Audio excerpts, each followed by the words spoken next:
Yeah, good morning. Thanks for having us.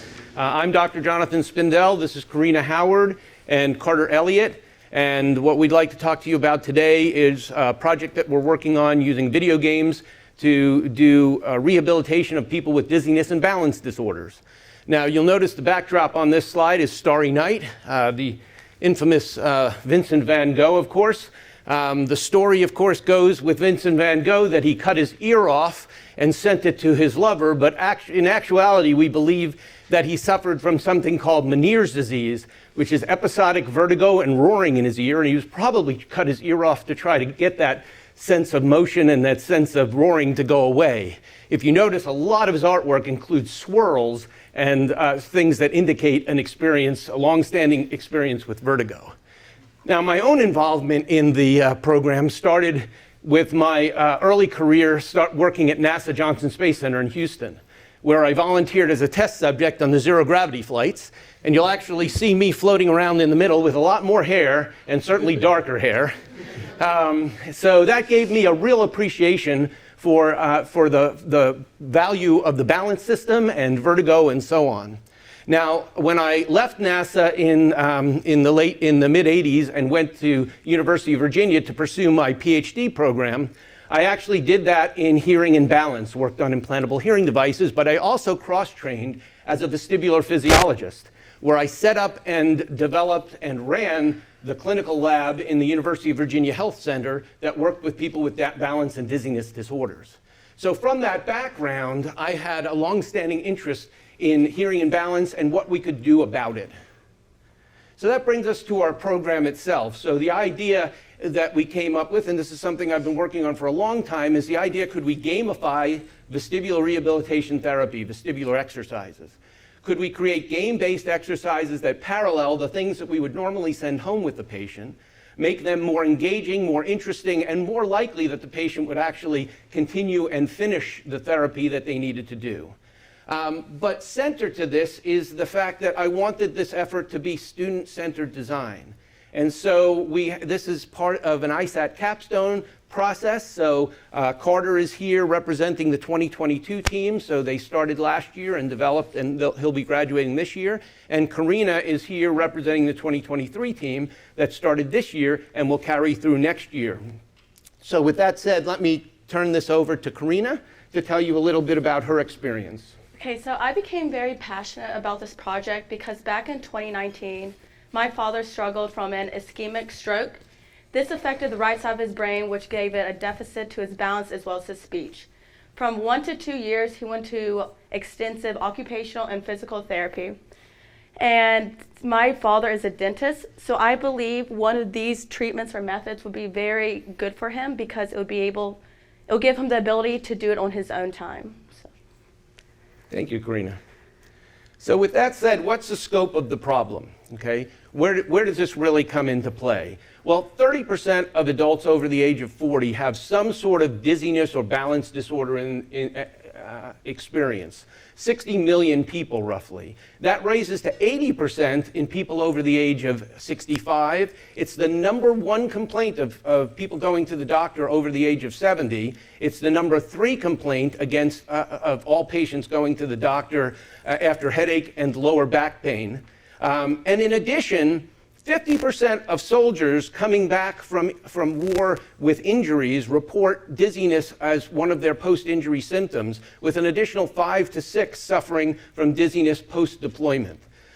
Basically, 1 in 3 people will have problems with dizziness at some point in their lives. So one of the issues with dizziness as a symptom is dizziness and balance is a complex system. So unlike vision, which is just your eyes, or hearing, which is just your ears, the balance system is actually an integrated sense. It puts together input from your inner ear or vestibular system, your visual system, your proprioceptive system, as well as your central nervous system. And let me explain this a little bit. When you were a kid and you used to spin around and get dizzy and felt like the whole world was moving, that was because you got the fluid of your inner ear, your vestibular system going. When you're in a car and somebody pulls out next to you and suddenly you felt like you went backwards, that's the visual component. When you're going up in an elevator and you get that sense of motion through your feet and knees that you're moving, even though you can't see any motion, that's that proprioceptive, the signals that come throughout your body. And then, of course, not that anybody in this room has ever done it, but if you've seen someone drink a little bit too much and stumble around dizzy and drunk, part of the reason is they've medicated their central nervous system. So anything that affects one or more of these things will give you a false sense of motion or a sense of being off balance. Well, with that said, 85% of the kinds of disorders that affect this relate to the inner ear. So let me talk just briefly, do a little bit of science explanation about the inner ear. So you guys have all remember your high school biology with the ear, right? Sound comes into your ear, it vibrates the eardrum, chain of 3 bones, and then goes into a spiral fluid-filled structure known as the cochlea. Well, if we blow this one up here, you can see adjacent to the cochlea is the vestibular system. That's the thing that looks sort of like a pretzel here. And it has 2 different components. One is the semicircular canals. You can see they're circular canals, so they allow you to sense rotational kinds of movements. And then there's the otolith organs that allow you to sense where you are with respect to gravity.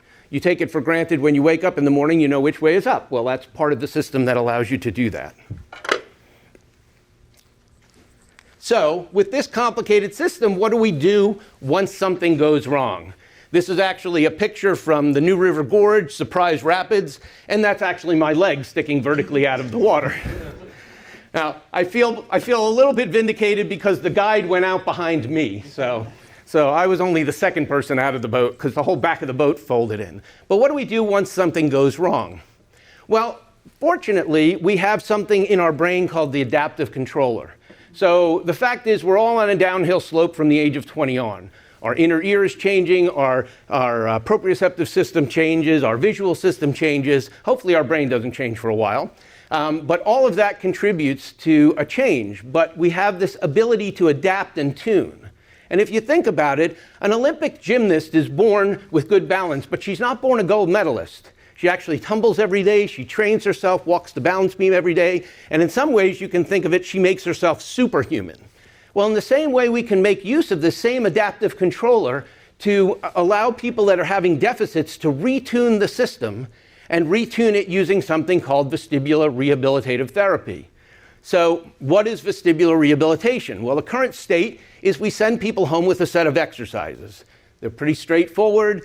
You know, turn your head left to right, up, down, side to side, sit down, stand up, turn around, and so on.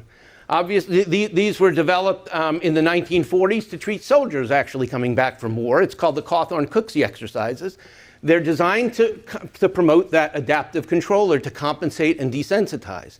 It's still widely used today, but it has problems because people go home and they start doing it and they get bored, they get dizzier, they're not willing to push far enough along to actually get the benefit from it. And so that brought in this idea of video game-based vestibular rehabilitative therapy. And so the project we're working on is phase 1 was first to develop and do some early stage testing, and that's what Carter will talk about in a minute.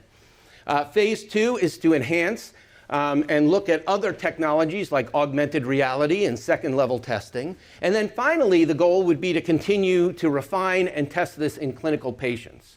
So with that said, let me pass this over to Carter to talk about his experience in going through our phase 1 development. All right, cool. Thank you, Dr. Spindell. Good morning, everybody. My name is Carter Elliott, and I'm a senior integrated science and technology student here at JMU with a concentration in applied data science and machine learning. But as much as I am a student, as much as I am a scholar, I am also a student. I'm a member of the tenor saxophone section in the Marching Royal Dukes, if you guys are familiar with that. But in terms of the project itself, it helped me to learn a lot more and refine my skills in my concentration. So of course I did data science machine learning. I created an algorithm to basically help define and predict where new patients would begin their training or their therapy, by using this website down here, codenamed the ISET, which is the Individualized Suggestion Algorithm Tool. We'll go into that in a little bit if you guys want. But in addition to that, I also helped to basically integrate the system and develop the solution. I helped to plan the VR environment itself. I figured out how everything was going to work together, because you can't have all these separate pieces, right? But in addition to that, I learned a lot of soft skills with project management, communication, your leadership, your general skills. All this together helped me to land a job in October, which is very early on, considering many people are still looking for their jobs now. So it helped me to boost my skills in a bunch of different areas, which is awesome. So in terms of the study itself, we had 22 people total. And this study is split up into 2 different parts, each with 3 subparts. Okay, so the first part was a non-VR exercise training area. So the first exercise we had people do was called eyes side to side. And then simply what that is we had an object here, and this is the object we used in the study. And basically we'd have people look side to side in an arc motion by just using only their eyes and their peripheral vision, just like this. Basically, this works the horizontal plane of the vestibular system, so the horizontal semicircular canal, which you can see here. Then we made that into a VR game by basically calling it Follow a Firefly in the VR system itself, which they would basically do the same motion in the VR game. The second part was called Bend Over and Sit Up. So basically, this works the vertical semicircular canal here. And the way we did that is we had a person sit in a chair, and they just basically bend over, touch the object to the ground, and sit back up with their back against the chair and look at the object the whole time, stimulating the vertical semicircular canal. And we made that into a VR game by basically putting a log simulator. So you pick up a log and put it into a campfire. And then the final one here in terms of the non-VR exercise is we do a toss and catch. So basically the participant would have the object, they toss it in an arc motion and follow with their eyes, their head, and their neck, stimulating both the horizontal and vertical semicircular canals, putting the 2 together. In terms of a VR portion, what we did is we did what's called toss and catch a rock. Same motion, just in VR. Instead of doing a plushie, you do a virtual rock, which is pretty cool. So, as you guys have probably seen by now, basically the entire theme of this is camping, outdoors. People go outside to relieve stress, to feel more relaxed. And that's what we tried to simulate in this game itself with a starry night, some nice piano music behind it, nice calming atmosphere to really engage and have the person come in and really just enjoy their experience. And as you can see here, each exercise had a signpost next to it so people can do this at home on their own, emphasizing that at-home capability. So the Follow Firefly here, this is basically phase 2 of the study where they do the VR exercises. The Follow the Firefly follows, it's pretty simple. Follow the firefly side to side, stimulating a horizontal semicircular canal. Then, when it comes to picking and placing along with the vertical, you would reach over, you'd bend a log, put the log in the fire, look over to the side, pick up another log, and repeat that same motion. Basically, working that vertical semicircular canal, getting that vestibular system working in the vertical direction. And with a toss and catch, basically you put the 2 together. You look up and down by watching the rock as it flies, and go side to side by watching it fly side to side, as you can see here. So in terms of the outcomes of the study, people seem to really love this thing. So we had many comments people love the atmosphere. They loved the plushie, which is so strange, but they loved it. They loved the music. They loved how engaging it was. They loved everything about it. But some of the ones that stuck out to me when I was looking at the data itself, somebody's mom just had surgery, and she suffers from balance issues because of that. And he wants to basically have his mom try out the game and see if it actually will work. People love the design, as I said, love the audio and the visual. The exercises translated VR very well. And the exercise was more entertaining than doing it in a clinician's office, which is huge. That's the main goal, to get people more engaged and to do this at home. So the fact that people were saying that already in a study between 18 and 22-year-old college students, that opens up the door greatly to the population outside of the university, which is great. So I'm going to hand it back over to Dr. Spindell. He's going to explain the final phases. You can keep the plushie. Oh, I will definitely keep the plushie. Okay, so again, the focus of this work is our phase 2 and phase 3, right? Carter and his team did a great job on our phase 1. So phase 2, enhancing the environment, trying to look at augmented reality as another option here, and doing some additional testing. And then finally, phase 3, where we're refining, testing, and hopefully getting into clinical subject pools. So the project budget that we propose is shown here. You can see there's a large chunk for student summer support as well as student conference travel. The American Balance Society meeting is going to be an invaluable opportunity to put this technology in front of clinicians and researchers that focus all their energy and effort into balance work. So we want to get in front of them and get their feedback and get input. We'll also be refining it and looking at other kinds of augmented and virtual reality equipment, as well as supplies and materials to do our next level of testing, and then some incidentals as well. In summary, our proof of concept that Carter and his team had worked on demonstrated that this platform has the potential to transform not just virtual vestibular rehab therapy, but other types of physical therapy as well. Moving forward, we want to work on enhancing the VR environment, polish it up, develop new games, create multiple levels, explore devices that would allow for augmented as well as virtual reality, and then continue to refine all aspects of the system in preparation for testing in clinical subjects. Ultimately, though, our goal is to develop a stable and scalable platform for use with clinical users going forward. So with that said, that pretty much wraps up our presentation portion. We would absolutely love to answer questions. I'm quite sure there's not a single person in this room that hasn't had somebody in their life experience some sort of vertigo or dizziness experience. So thank you. Yeah. Thank you for the presentation. That was very interesting. So 2 questions. One, ultimately, do you envision it as a VR kind of application that I load onto my Oculus or some other kind of platform? And 2, have you looked at the extensibility, or is it extensible to eye type of therapies, lazy eye, amblyopia? It seems like the same kind of interface. Yeah, absolutely. We have not looked into that. My area comes in from more of the dizziness and balance disorders, but certainly as we develop this as a tool, it opens itself up to anything that promotes eye movement, head movement, full body motion, any of those kinds of things could come into play. And I'm sorry, and the platform itself, is it ultimately an app, Yeah, Oculus so based right for now VR? the app is an Oculus app. Okay. Now that has certain limitations, as we've come to find. That you can only load up certain size kinds of things and the precision of the environment. So that's one of the technology pieces, is we'd like to look at other technologies to see if we can make a deeper and more enriched environment. Also, this idea of using augmented reality, because the problem with completely substituting the environment for the real environment is now that virtual environment has to be much more rich. If you can do it tied into to an environment that like this that already exists, and just add components to it, the amount of graphical writing is certainly simplified. And you can get more directly at the kinds of activities that you're trying to get at to, if that helps. Thank you. Sure. Yes, sir. I was fascinated by the numbers at the beginning of your presentation, especially if you look at older people and much more susceptible to dizziness, Right. And so forth. So also you talked about this being an application that might be more attractive to those that have difficulty with maintaining a regimen, especially a boring regimen. Yeah. Well, I think about older people, and they're much more likely to stay with something for a longer period of time than a younger audience. For example, learning to play the piano as an older person, because you're just committed, that's what you want to do, and you'll stay with it. Sure. And if you look at other exercise programs that older people might undertake and are willing to stay with it, let's say Tai Chi as an example, which is very popular with older people, and some of the same, looking for some of the same benefits, i.e. improve their balance and their movement and so forth.